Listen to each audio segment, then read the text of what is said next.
Inventando moda. Se esses dias em casa não é tarefa fácil para adultos, imagine para as crianças. Num contexto de pandemia mundial, saber ajudar os filhos a atravessarem esse processo é importante para todos os membros da casa. As demandas de educação e sociedade caminham juntas e, mais do que nunca, os desafios escolares dos filhos nos ensinam que precisamos ser mais abertos para identificar o que funciona para cada um a favor de ter um desenvolvimento integral. Felizmente, no contexto atual, obrigatoriamente, tem gente que adora inventar moda e encontrar um novo jeito de ensinar e aprender com as crianças em casa. Eu sou a Lorelai Lopes, Head de Negócios do Up Consórcios, o novo consórcio, uma fintech da Embracon, e estou nessa aventura aí de homeschooling. Nesse podcast, vamos falar sobre os desafios da educação com as crianças em casa, com a Érica Montovani, coordenadora pedagógica do Colégio Mater Dei. Érica, primeiro, obrigada pela sua participação. Estou toda curiosa aqui, cheia de perguntas.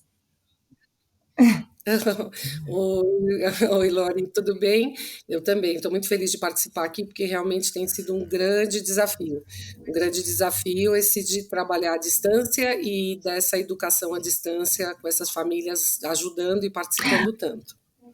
Eu acho que para vocês, né, antes de eu começar realmente aqui com a pauta, acho que para vocês foi meio que um susto, né? Porque a gente saiu meio que, serão 15 dias, né? Ok, vamos lá. Vamos dar alguma coisinha para eles não ficarem parados, mas não com essa preocupação realmente de ter todo o conteúdo, de ter um ano inteirinho letivo, quer dizer, um ano inteirinho, esperamos que não bate na madeira 3 vezes, mas talvez, pode ser, uma boa parte já se foi, né? Então, para vocês deve ter sido um susto enorme, assim, um susto e uma correria, né, Érica? Na verdade, assim, acho que foi um susto para todo mundo você entrar num processo de pandemia, né? Porque a pandemia, ela vem com um sentimento que é um sentimento que amedronta, né? O medo. E foi um medo mesmo. E aí a gente teve que se reinventar. E a gente não se preparou para isso, né? Na verdade, tinham lugares que estavam mais preparados e lugares que estavam menos preparados, porque a gente dependia da tecnologia. Graças a Deus, a gente lá estava mais preparado em termos de tecnologia, então a gente ingressou, quando a gente percebeu que a coisa ia durar bastante, a gente ingressou rapidinho nesse processo, a escola ingressou rápido. Mas cada escola teve seu tempo, cada escola teve sua necessidade. Teve escola que deu férias antes, deu escola que deu férias depois, e todo mundo foi entrando nesse processo de fazer acontecer, né?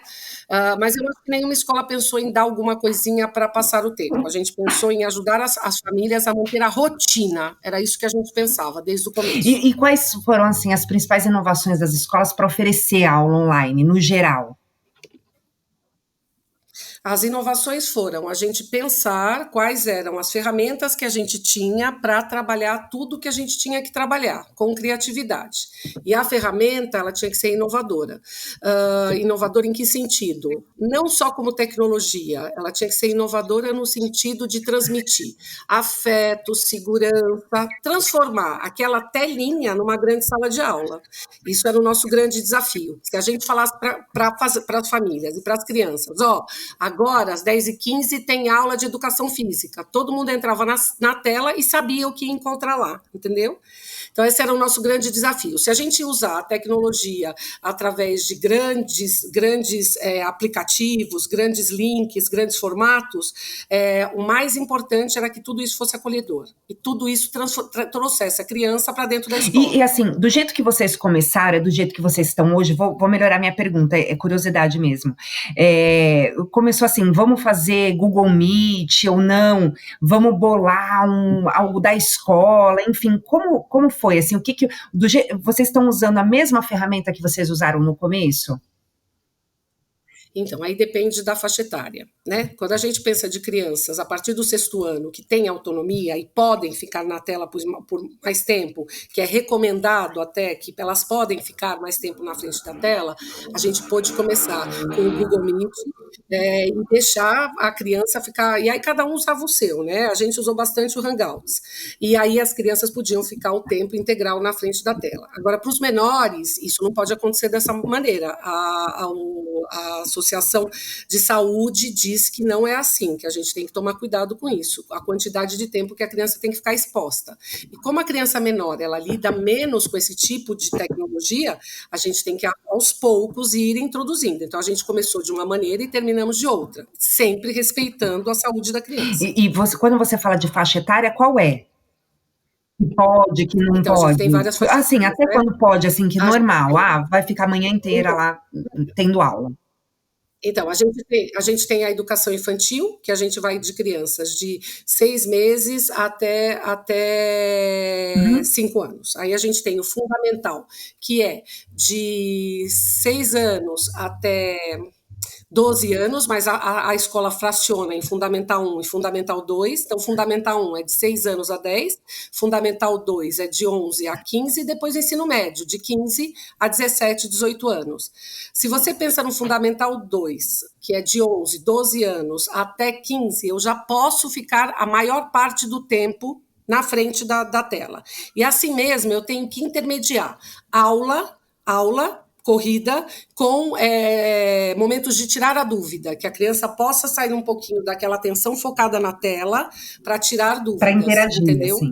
Agora, as crianças menores, não. A educação infantil, eu tenho que tomar muito cuidado o tempo de exposição dela na frente da tela, que são as crianças menores. Então, a maioria das atividades são assíncronas, as professoras fazem vídeo e são muito criativas em cima disso para a criança assistir e reproduzir com os pais. Então, o acompanhamento das famílias é muito importante.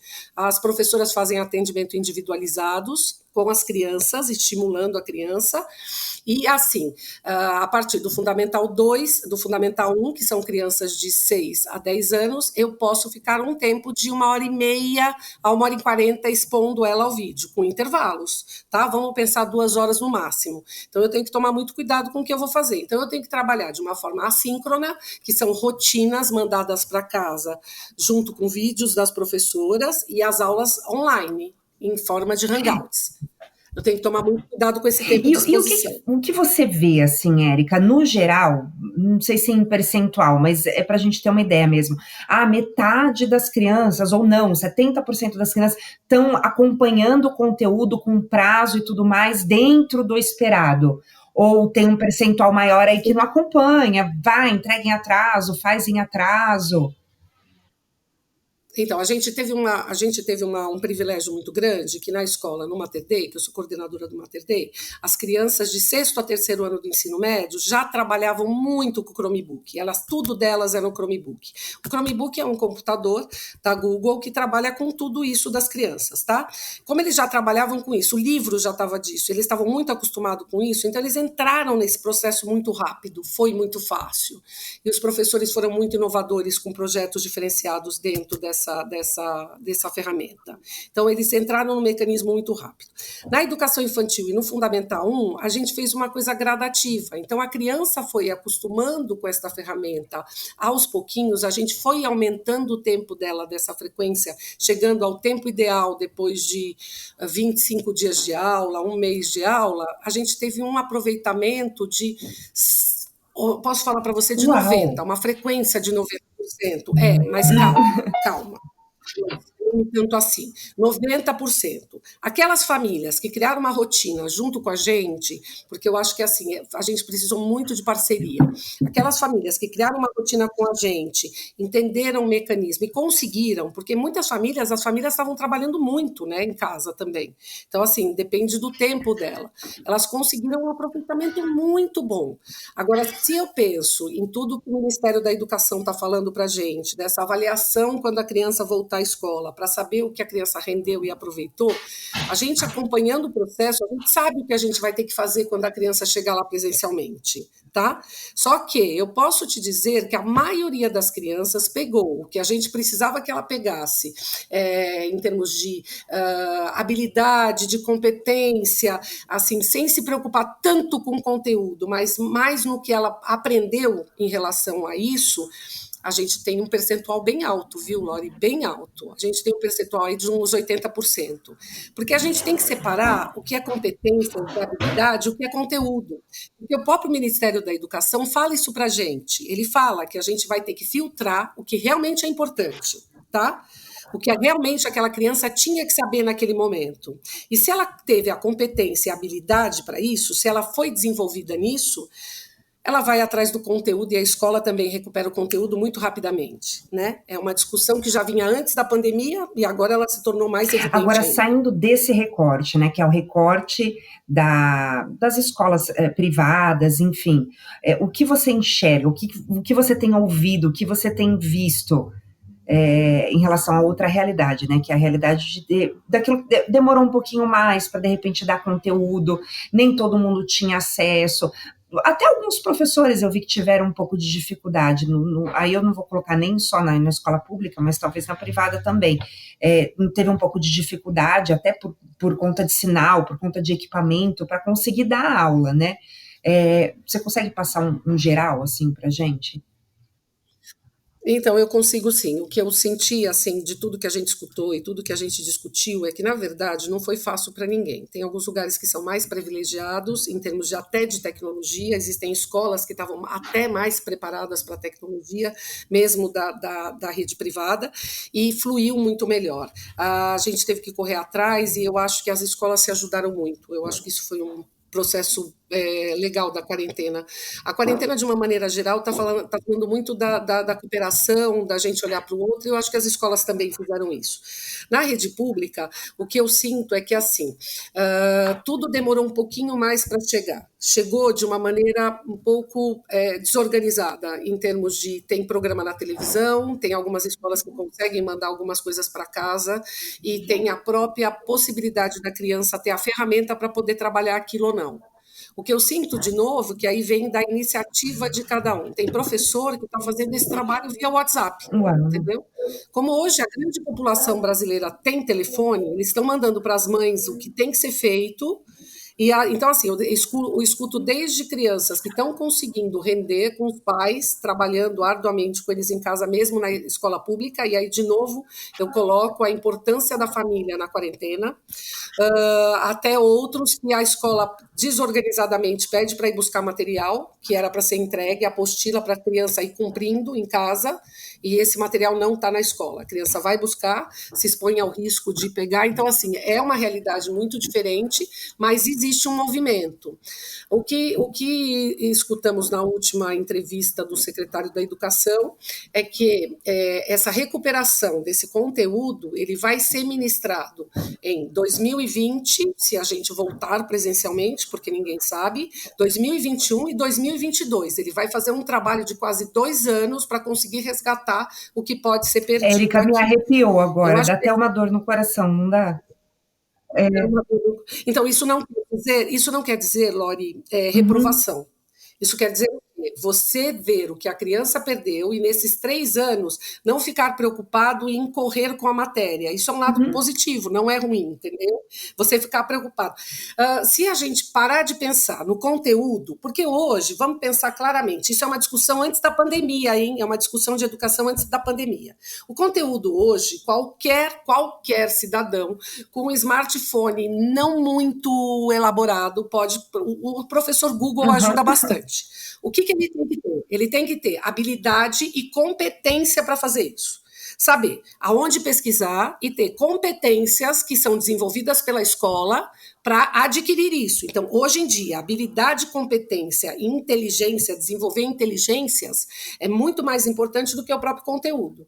Então, se as escolas públicas conseguirem acessar isso e, junto com a escola particular, fazer isso, a gente recupera, entendeu? Mas é um trabalho muito sério, é um trabalho muito árduo e tem que haver muito Bom, nós investimento. entraríamos em outra discussão aqui, mas existe também aquela questão dentro da educação brasileira, ou daquilo que é ensinado nas escolas, de que no Brasil eles têm muito conteúdo, mas não conseguem linkar muito isso, né? Quer dizer, ele estuda muita coisa, mas ele não linka. Vamos estudar história, então tá, ele estuda fatos, mas ele não entende o contexto geral, porque tá tudo muito picadinho ali, né? Isso a gente está falando de estrutura mesmo, do jeito que é há muito tempo no Brasil. Então, talvez seja um bom momento, aliás, a pandemia trouxe tanta coisa boa para a gente, talvez seja um bom momento para isso, né? Não sei se É isso que eu estava falando para você. É a diferença entre você ficar focado só no Uhum. conteúdo. Se eu fico pensando lá no conteúdo, só naquele conteúdo, e não penso como essa criança vai usar esse conteúdo, ou vai disponibilizar disso para a própria vida dele, ou para o benefício da sociedade, ou para a estrutura da profissão dele, que são as habilidades e as competências, eu não vou conseguir chegar a lugar nenhum. Eu vou ficar isoladamente só naquele conteúdo e vai, a princípio, não ter sentido. Então, é isso que a escola está buscando hoje, ter sentido. E eu acho que foi a grande inovação que as escolas particulares tiveram que fazer dentro da telinha. Teve que ter sentido aquilo, com 24, 25 crianças, às vezes de 7, 8 anos, tendo que aprender a desligar e ligar o microfone, tendo que aprender a lidar com um novo chiado, que é o chiado da internet, tendo que focar um outro tipo de atenção e aprender a ler e Vou te escrever. contar uma coisa aqui de uma conversa com meu filho de 8 anos. Esses dias nós estávamos no carro Uhum. e ele dizendo: tem muita coisa que eu aprendo que eu não sei para que serve. Primeiro eu tive empatia, eu falei: né, Samuel, me dá alguns exemplos. Aí ele foi me dando alguns exemplos e eu fui falando: olha, isso serve para isso serve para aquilo. Vai, vou colocar só para ilustrar aqui para você. Ele falou, por exemplo, que ele não sabia por que ele tinha que aprender sobre o mercado de venda de índios. Aí já foi um paralelo para a minoria, para entender o que acontece hoje, por que tem que ter algumas ações para que esses povos consigam, né, de alguma forma, ter algum tipo de igualdade, né, ou até mesmo entramos em assunto de cotas. Então, olha só que legal, né? É o dar sentido, né? Eles ainda têm essa imagem de que isso aqui eu não vou usar nunca. Lógico, ele tem 8 anos, né, Érica? Mas até Uhum. uma coisa minha, quando eu estava lá no Fundamental 2, que antes era ginásio, pronto, me entreguei. Isso. Pronto, me entreguei. Eu era assim, eu não gostava de matemática, eu falava, eu sou humanas, eu sou 100% humanas. E hoje, assim, tanto na pós quanto na própria, na minha graduação mesmo, eu falava, gente, o que está acontecendo comigo que eu amo matemática? Eu passei minha vida inteira achando que eu não gostava, e de repente eu me descobri assim, a pessoa de exatas, e eu amo matemática hoje, amo mesmo. Aí eu falo, alguma coisa se perdeu lá atrás, né? Olha, eu saindo do assunto, mas se perdeu lá atrás que eu não via sentido, não Não, gostava. posso falar, a gente não saiu do assunto e a gente não se perdeu. Essa é a função mesmo da escola. Você tem que ter essa sensação de que algumas coisas você. Para que eu aprendo isso? Até para você se decidir para que lado você Uhum. vai. A escola, na verdade, ela tem que pincelar em você todas as possibilidades para você saber que caminho você vai. Se a escola não fizer isso, se ela focar só num caminho, todo mundo vai para um caminho só. Essa é a função dela. Então, por exemplo, eu só vou saber que eu sou de humana se eu for exposto a exatas, se eu for exposto a biológicas, e aí eu consigo descobrir que, apesar de eu ser de humanas, eu preciso de exatas para algumas coisas de humanas. Então, assim, então tem realmente muitas coisas que a gente é exposto na escola que a gente não vai usar em alguns momentos da nossa vida adulta. Mas se a gente não fosse exposto, a gente não escolheria o nosso caminho, a nossa trajetória. Então é importante a gente entender e mostrar isso para os nossos alunos, para os nossos filhos, porque é dessa maneira que a gente faz as nossas escolhas. Eu só sei que eu não gosto do vermelho se eu olhar o vermelho. Eu só sei que eu amo o azul se eu ver o azul. Então, assim, então essa é a função da escola, essa coisa. Só que a gente pode fazer isso, linkando uma coisa na outra, mostrando como isso é importante, como isso tem sentido, do que só ficar dando conteúdo. Você Uhum. entende? Tem uma diferença muito grande numa coisa. Então, quando o seu filho faz essa questão do índio, você pode mostrar para ele, você pode linkar com vários movimentos que estão acontecendo hoje das minorias, que vão dar todo o sentido para ele de estar estudando índio. Ele não precisa virar um historiador, ele não precisa virar um defensor dos índios, mas ele pode muito bem respeitar e entender a importância Entender desse povo. por que o respeito, Já né? no Esse respeito Brasil. não nasce do nada. Isso, Então, ele já sabe, lógico, que é importante respeitar, mas por quê? Porque tem uma isso. história lá atrás que é muito maior do que essa que está acontecendo agora. Uhum. Enfim, né? Tudo tem sua importância, sem dúvida, e Então, na quarentena, surgiram muitos trabalhos, família e escola, a respeito da própria quarentena. dos sentimentos que elas geraram. Então, de repente, a escola se aproveitou disso para fazer um abecedário que as crianças que estavam sendo alfabetizadas sobre os sentimentos que a quarentena estavam causando. Então, as crianças recebiam uma letra para ser trabalhada e tinham que falar palavras de sentimentos. Então, por exemplo, no L, uma criança falou: estou de luto na quarentena, porque o meu cachorrinho morreu justo na quarentena. Outra criança falou: eu na quarentena, com B, eu estou descobrindo a beleza, porque eu nunca vi um céu tão lindo. Quando a escola propôs esse trabalho para as famílias puderam sentar juntas, conversar sobre essas palavras, tirar foto das crianças e montar um lindo livro de abecedário da quarentena. Esse livro vai ficar guardado para sempre no coração deles. Ali a gente trabalhou desculpa, o objetivo da escola, que era continuar alfabetizando as crianças, trabalhar a ordem alfabética ali em cima, eles escreverem, e trabalhamos os sentimentos que estavam causando. E aí eles puderam descobrir que os profissionais que estavam atrás da tela, que eram os professores, os coordenadores, a escola inteira, também tinham sentimentos sobre isso. Então, foi uma aproximação, família, escola, e um lado tão prazeroso nesse momento, que o trabalho teve um significado muito maior. E a gente, bom, eu como tenho 2 filhos e eu acompanho isso, e a gente vê a evolução também dos professores, né? No comecinho, como eu disse, todo mundo teve uma certa dificuldade. A evolução, eu estou falando não pedagogicamente falando, mas de usar técnicas e de inventar e de criar para ter atenção deles também, porque não é fácil. Aliás, na sala de aula é óbvio que não é fácil, né? E online o desafio é redobrado. Aliás, eu estou sendo bem boazinha, né? Falando de dobrar o desafio, né? Não, então, eu posso falar para você, é muito engraçado, porque eu tenho professoras que falam: nossa, eu detesto fazer um filme, eu detesto. E ela dá um show no filme, porque ela detesta tanto fazer o filme, que ela se coloca na frente do filme recitando poesia. Essa professora, por exemplo, que detesta, ela fez um podcast com as crianças sobre a notícia. E o tema da notícia era como voltar às aulas no dia 3 de agosto. E eles fizeram uma notícia sobre isso, e vai sair o podcast daqui a pouco está aí no ar. Então, assim, eles fizeram muitas coisas, e ela detestava, e eu falava: você é muito boa. Ela falou: mas eu detesto. Aí eu tinha outra que não falava nada e dava um show na frente do vídeo, a imagem dela já era boa na frente do vídeo. Então, elas realmente viraram youtubers. E eu acho que elas ganharam uma nova ferramenta que elas nunca tinham pensado na vida, entendeu? E as crianças ficavam eufóricas esperando esse vídeo para ver o que ela ia falar, o que ia ter de surpresa naquela aula e o que ele precisava preparar para aquele momento, entendeu? Então, foi uma troca muito grande, ver a professora num outro patamar.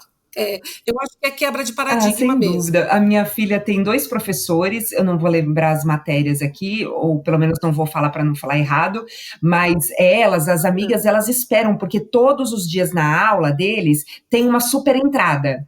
Então, assim, é com uma música, uma coisa meio Star Wars, cada vez é um tema. Então, elas não só guardam, mas fazem stories e postam, aí eu vejo e marco o professor. Então, assim, é uma coisa... É muito legal, olha, eu falo assim me arrepiando, porque é muito legal o empenho, né? Você falou que tem professor da rede pública que tá mandando conteúdo por WhatsApp, quer dizer, é totalmente empenho dele, é engajamento dele, não tem obrigação nenhuma. Eu acho até, arrisco dizer, que muitos professores que talvez estivessem, porque acontece em qualquer profissão, né? Aqueles momentos que você está desmotivado, que você está desanimado. E aí esse tipo de dificuldade traz não só a necessidade de renovar, de reinventar, mas também aquele sair da caixinha, sair da rotina, né? E aí quando sai da rotina, sai essas coisas aí que você está falando. Eu detesto, mas faz perfeitamente bem, né? Então, mas eu posso dizer uma coisa para você, tem os 2 caminhos, né? Ou eu me descubro completamente apaixonado pela profissão, ou eu me descubro que, putz, nossa, não é isso, entendeu? Porque, assim, realmente, ser professor, ou presencialmente, ou via online, é se reinventar todo dia. Quer dizer, que prazer eu saber que meus alunos me esperam todo dia. Esse professor que põe uma música de Star Wars, é o mesmo professor que na educação infantil infantil faz um cantinho diferente para esperar Ai, todo sim, dia isso seu é verdade. aluno. É o mesmo professor que programa uma aula numa sala diferente para a criança.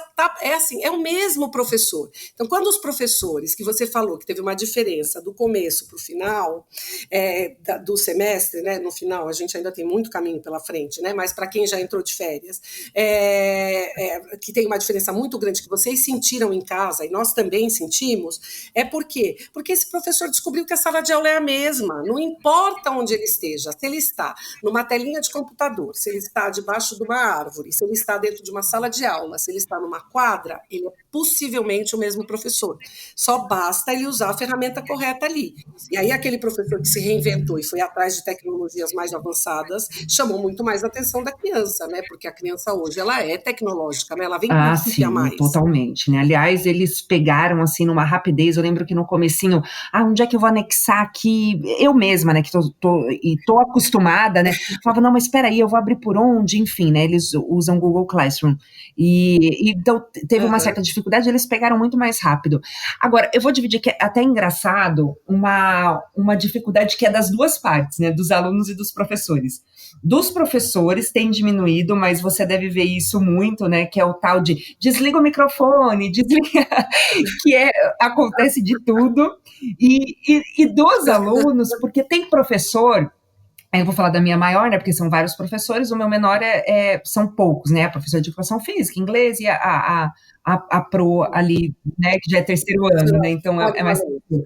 Mas o dela tem professor que quer a câmera de todo mundo ligada, tem professor que não quer a câmera de todo mundo ligada por conta de sinal. Meu, as crianças, elas ficam perdidas, assim, porque não sabe mais qual. Então, dos dois lados, tem essa coisa que todo dia tem uma certa dificuldade ali, todos os dias, isso não muda, essa Então, dificuldade ela permanece.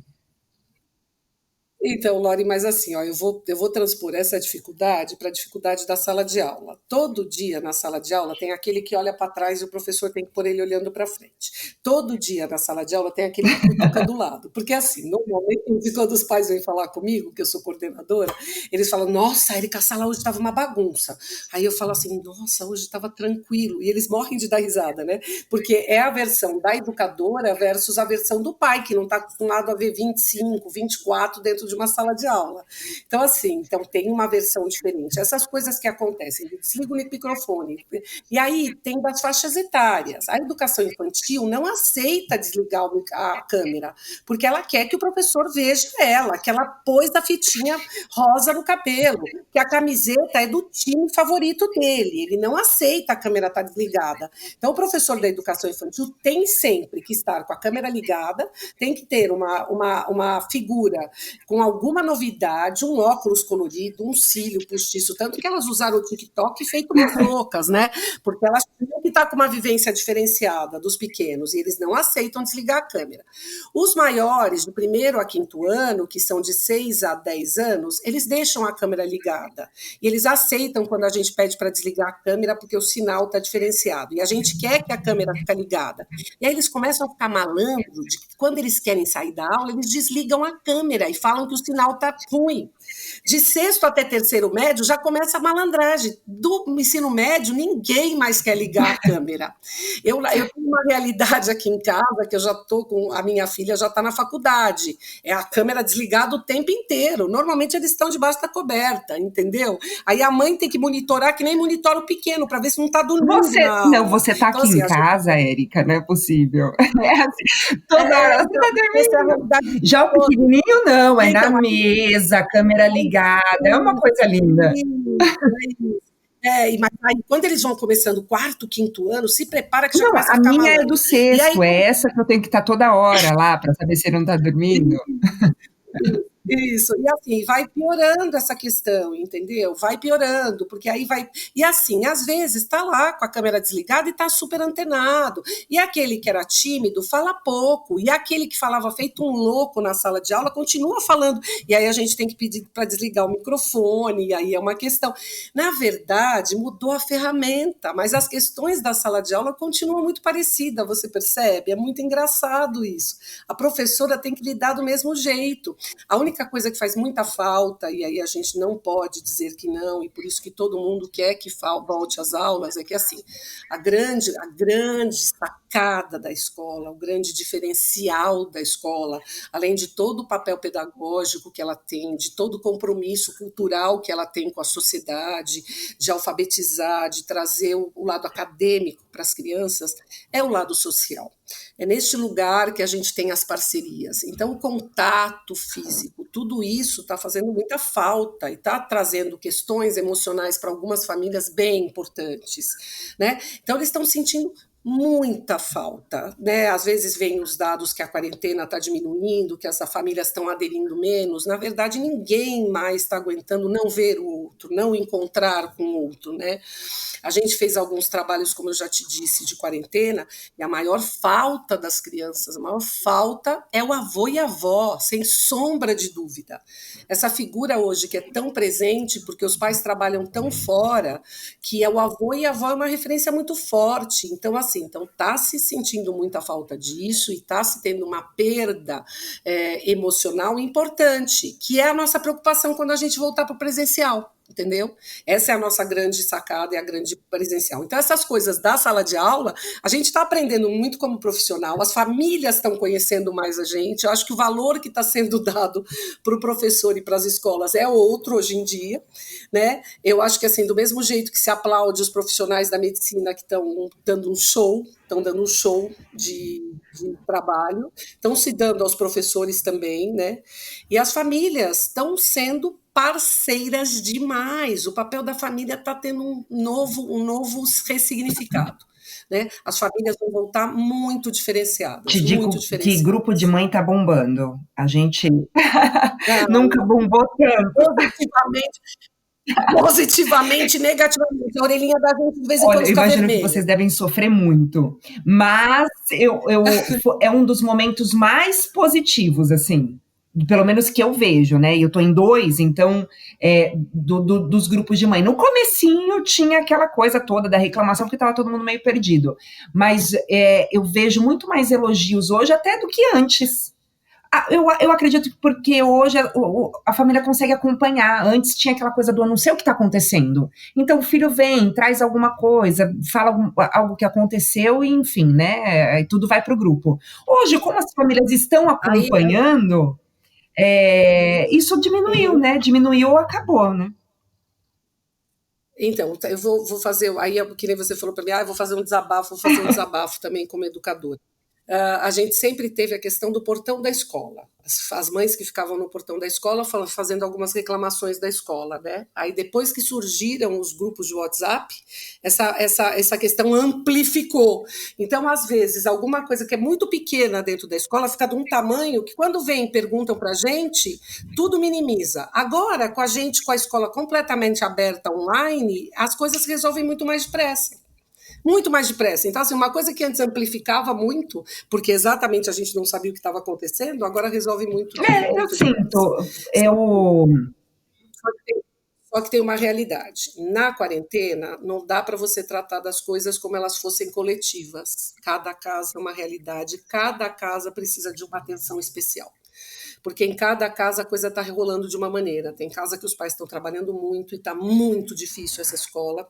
E tem outras casas que os pais estão conseguindo sentir um prazer enorme de estar acompanhando o que está acontecendo com os filhos. Então, cada casa é uma casa. E a escola tem que cuidar mesmo das famílias. Em cada casa tem um serzinho lá que vai acompanhar de uma forma ou de outra, né? Vai aproveitar isso tudo de uma forma ou de outra. E agora uma opinião. Perdão, Érica, pode concluir. Então, eu tive uma família, só para concluir esse assunto, e depois você me faz a pergunta, que foi muito engraçado, que um pai que está acompanhando muito a criança, e está fazendo um trabalho lindo, tanto que eu elogiei muito o pai no boletim, ele falou, fiquei muito, muito lisonjeado, porque as escolas normalmente não veem o pai fazendo esse trabalho, é sempre a mãe, né? Aí eu falei, não, a gente enxerga o pai fazendo, e é cada vez mais, né? Os pais estão cada vez mais participativos, graças a Deus. Hoje em dia eles não ajudam mais a mãe, né? As mães não aceitam mais isso. Eles são participativos. Ai, sempre tive pavor dessa frase, ajudar, né? Meu marido me ajuda. Isso, graças a Deus as pessoas não aceitam mais isso. O que acontece, na verdade, ele falou assim, mas você não acha que a criança que está sozinha, criança de 6, 7 anos, tá? Você deveria chamar os pais e falar que elas não podem ficar sozinhas. Só que eu sei que aquela criança que está sozinha, o pai e a mãe não podem estar lá naquele momento, porque ela está trabalhando. A criança tem que ficar sozinha. Aí ele fala, porque de vez em quando você tem que parar a aula inteira para ajudar essa criança. Aí eu relembro ele que é uma criança de 6 anos, e eu faria isso no presencial, eu pararia para ajudá-la. E aí o filho dele, neste momento, está aprendendo uma coisa super importante, a esperar, Uhum. a respeitar o tempo do outro. Então, assim, cada um vai ter um aprendizado. Então, aí ele falou, nossa, tem todo sentido o que você está me falando. Eu falei, então, este é o aprendizado da vida. Ao vivo, eu tenho que esperar o meu amigo e, às vezes, o outro tem que ir mais depressa para acompanhar o outro. E aí a gente vai lidando com isso. Então, quando a gente consegue explicar para essas famílias, fazer um acompanhamento de perto, dar atenção e ajudar, orientar, o caminho vai super bem. Ai, que gostoso, né, é verdade. Olha, me emocionou agora, Érica, mas é isso mesmo. Acho que de todas as formas, todo mundo aprende um pouquinho, né. E Isso, eu sim. vejo isso, eu vejo realmente crianças que, não sei se é o período inteiro, mas você percebe por conta disso, né? Não tô achando minha apostila. Pergunta aí pra você. Não, minha mãe não tá aqui agora, meu pai não tá aqui agora. E é o momento, é o correto? Não é o É, correto, mas é o momento. você tem famílias que são famílias que os pais são separados, a criança passa uma semana na casa do pai e uma semana na casa da mãe. Aí a criança vira para mim e fala assim: eu tô sem meu livro de matemática porque eu estou na casa do meu pai. Então você tem que lidar com essa coisa do distanciamento e como você vai lidar com isso. E aí ele está um pouco mais perdido, ele vai fazer um pouco mais de pergunta. E você tem que lidar com isso. Quando as crianças na faixa etária da educação infantil até 11 anos têm esse tipo de dificuldade, a gente para sim e auxilia. E a outra criança que está na formação dela, em termos de aprender a respeitar o outro, aprender a entender que as vontades dela não são as principais, esperar o outro entender é muito importante. Então, esse tempo de espera é muito, muito claro e muito importante. Érica, e falando, bom, tem toda essa situação, tem criança que está em casa sozinha, tem muitos pais que já voltaram ao trabalho, as aulas não retomaram, os avós não podem ficar com essas crianças, enfim. Diante de tudo isso, né? Porque não é só a questão do vírus, mas tem toda essa situação, porque o vírus está aí, mas muita gente voltou à rotina normal e as escolas não. É uma opinião, tá? Sem muito. Tá. Como você trata ou como você vê o retorno às aulas agora? Agora que eu quero dizer agosto, setembro, né? Que é o que a gente tem falado. Então, assim, na verdade, quando eu falei que as crianças estão sozinhas, né, os pais estão em casa, mas estão trabalhando também, né? Não é que elas Mas estão tem criança sozinhas. sozinha, Elas viu, Érica? Tem criança sozinha, é, realmente sozinha. Talvez não num então, eu período acredito longo, que mas sim. tem sim. Tem. Então, eu acredito sim. No caso, de novo, aí a gente tem uma diferença dos pais que são das escolas particulares, que consegue fazer home office. E, infelizmente, outros pais não, tem que deixar as crianças sozinhas. Eu concordo plenamente com você nesse sentido. O que a gente acredita é assim, ó, primeiro, não dá para as escolas não respeitarem o Ministério da Educação. O Ministério da Educação colocou com a gente como tempo 8 de setembro. Será que isso vai acontecer? Porque a gente sabe que as escolas, elas fazem uma questão de aglomeração importante.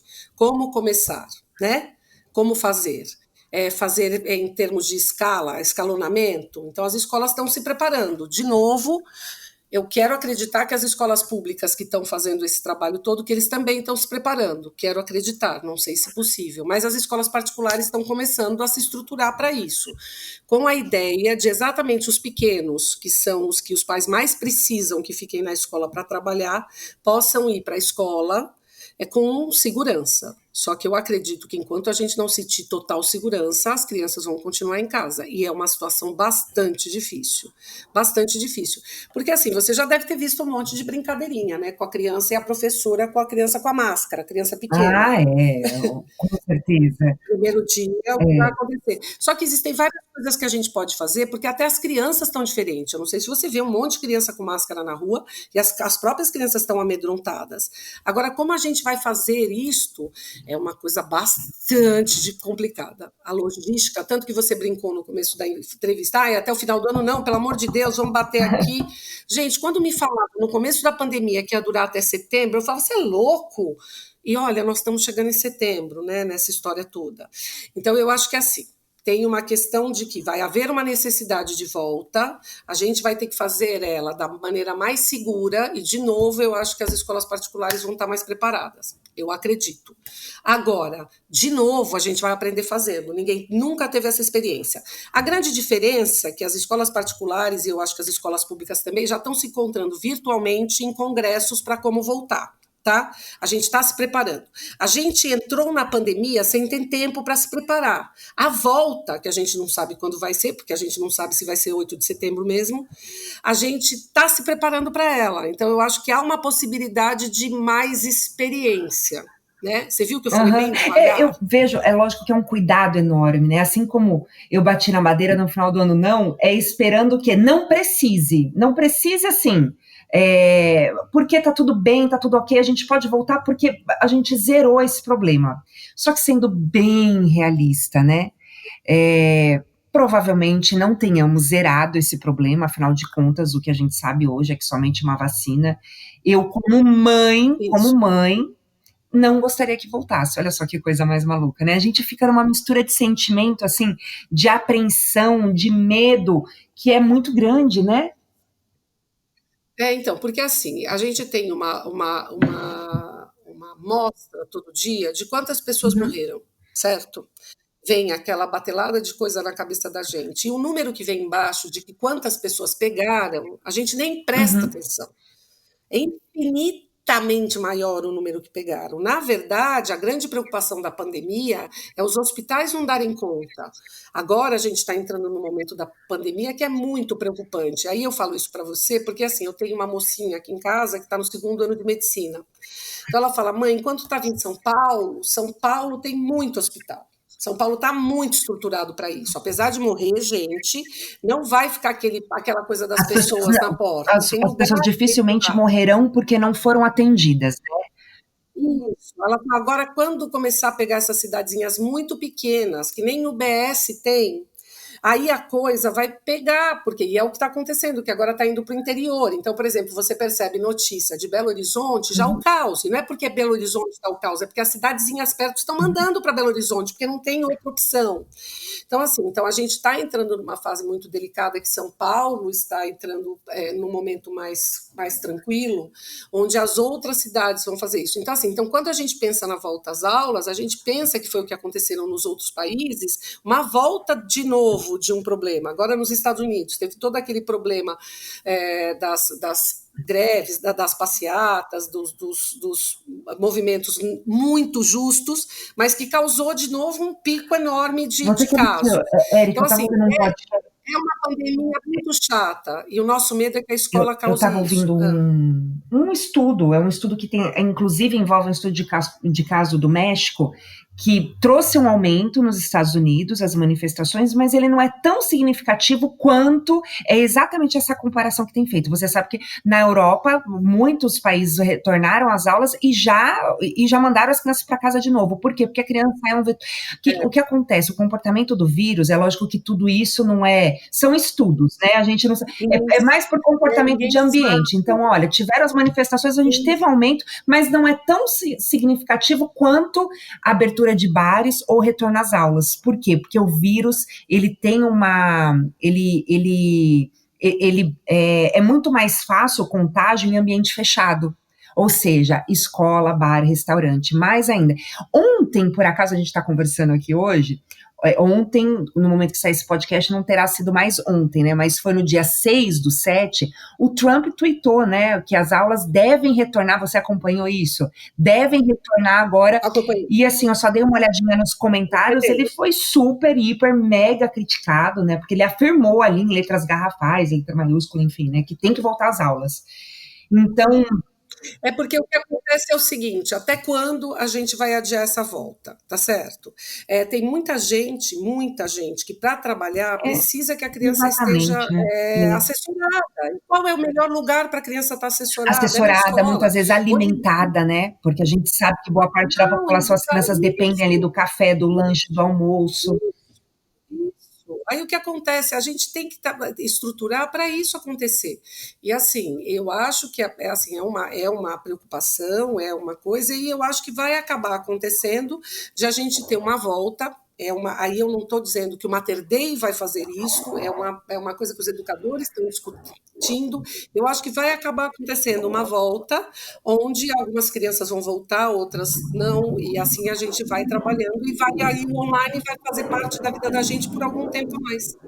Eu acho que isso vai acreditar, porque eu acho que isso vai parar só quando efetivamente as pessoas estiverem seguras e a vacina estiver aí. Porque se você, por exemplo, na sua vontade, né, você chegar a falarem para você assim, olha, você pode voltar em setembro, mas você tem a opção de voltar ou ficar em casa mais um tempo, pelo que Eu eu estou entendendo, você ficaria. vai ficar É o mais que um eu tô tempo dizendo. em Eu casa. gostaria muito que tivesse essa opção, porque a gente sabe que a minha realidade não é a realidade de todo mundo, e como você disse, né, a Isso. gente tem, enfim, né, as pessoas têm tido diversos problemas, e tem gente que de repente não pode trabalhar. A gente falou, tem gente que está trabalhando, está deixando a criança, tem gente que não está trabalhando por conta disso, enfim, né, dá para falar aqui 2 horas. Então, se eu tivesse a opção, sem dúvida, eu não, mas eu gostaria que voltasse, olha só, eu quero que volte, mas não gostaria de mandar meus filhos. Olha que loucura, né? O que a gente precisa entender claramente é que assim, a gente está numa pandemia e tem um psicólogo que eu gosto muito, eu escuto muito ele sempre, os podcasts dele, mesmo esqueci o nome quando você faz, vou fazer um amanhã, inclusive, que você faz uma live, Webinar. são muito interessantes. Ele chama Tiago Hum, Tamburini. Ele fala muito sobre algumas questões importantes algumas seguranças que a gente tem que passar para a criança e o quanto é importante esse regresso à escola. Só que o pai tem que estar absolutamente seguro e as escolas vão ter que estar preparadas para isso. Para pai que vai dizer, eu não vou mandar. O que eu faço?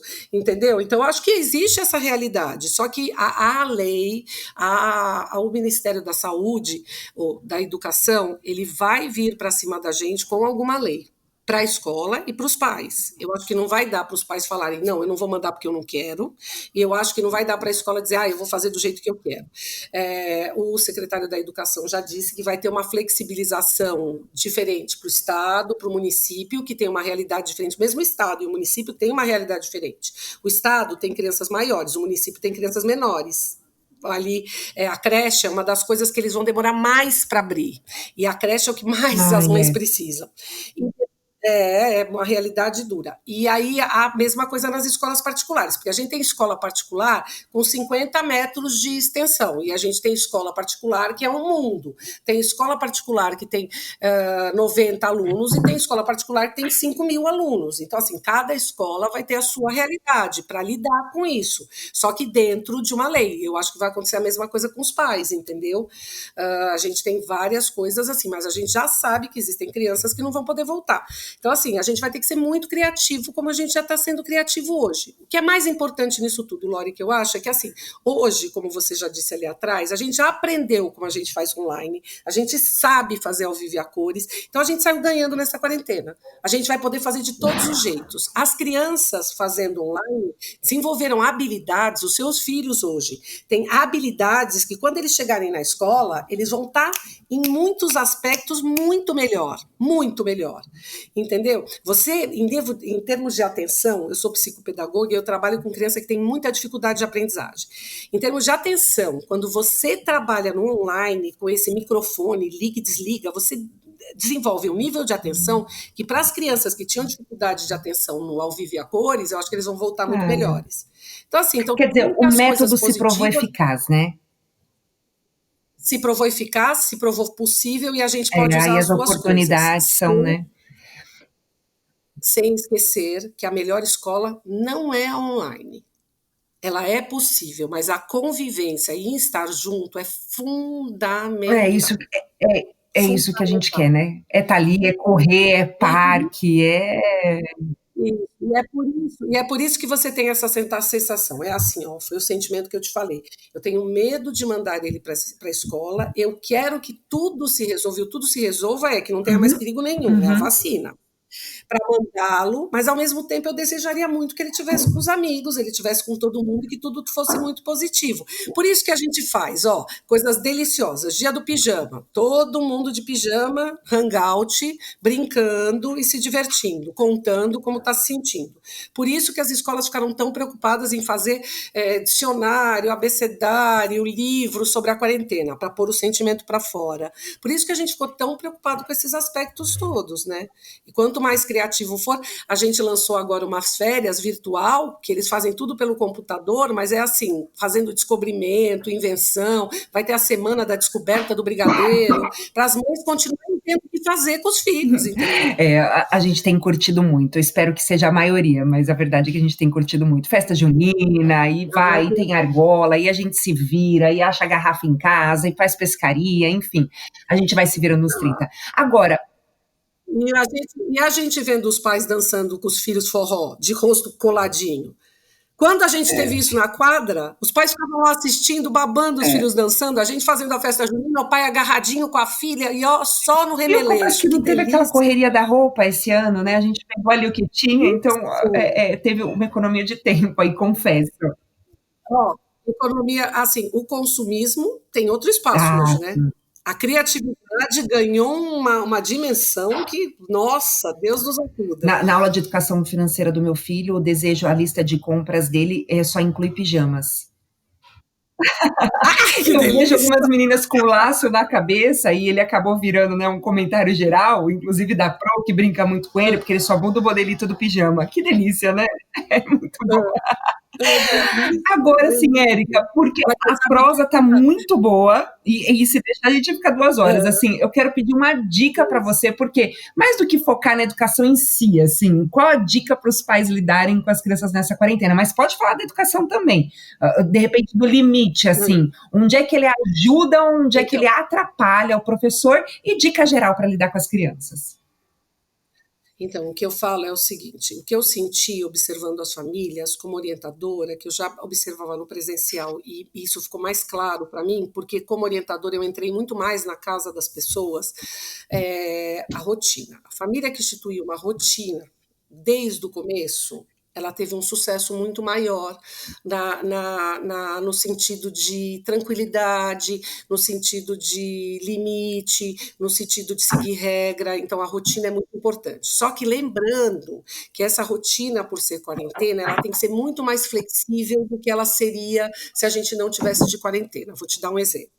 Os games, os videogames, os joguinhos. Quando a gente está sem quarentena, Eric, eu deixo 3 vezes por semana e fim de semana eu deixo 2 horas. Ok. Na quarentena, você tem que deixar mais, tem menos coisas para fazer. Tá? Só que se você consegue instituir uma rotina onde você vai ter o horário da escola, o horário da brincadeira, o horário de uma atividade física e os gamers, você está saindo ganhando. Essa é a primeira, tá? E a rotina, ela inclui horário. Você fazer um cartaz de rotina é muito legal. E isso independe da idade, tá? É fato que no ensino médio você vai ter mais dificuldade de fazer isso. A própria escola está impondo essa rotina, tá?